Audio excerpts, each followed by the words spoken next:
All right, time for a check on your first alert forecast. Tony is in for Lonnie. Tony, just give us another day like today. We'll just take it all week, okay? Yeah, well, I've got more of that to come, Dick. All right. More weather to love, not disappointing anybody until maybe we get to the weekend.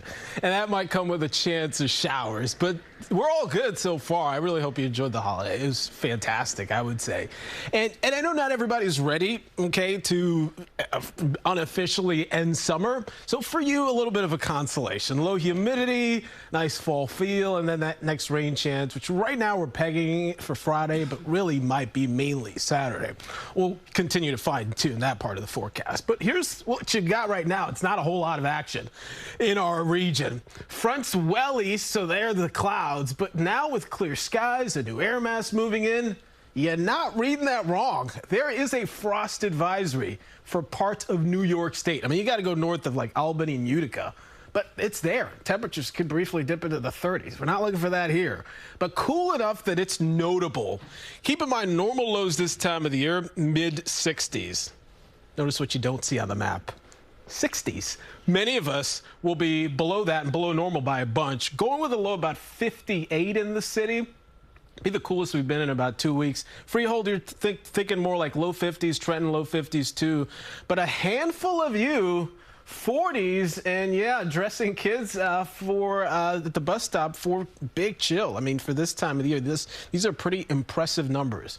But a nice rebound is in store tomorrow afternoon. After a bit of a cool start, sensational day. I think you're going to love tomorrow. It's one of those days you kind of plan an outdoor lunch, right? I mean, you give the ACs a break. They're not working at all on a day like tomorrow. And notice the temperatures are kind of coming in for a dip too. So instead of the 80s we had yesterday in the upper 70s, today numbers will be cooler than average the next few days. And the part that's really interesting to me is not just that we've got this stretch through the end of the week, the temperatures could be below normal, but look at next week, this 6 to 10 day outlook, which takes you into, like, gives you a snapshot of what's possible next week. And it looks like we could do this again. In between, we might kind of sandwich in a minor hiccup. This is what I mean.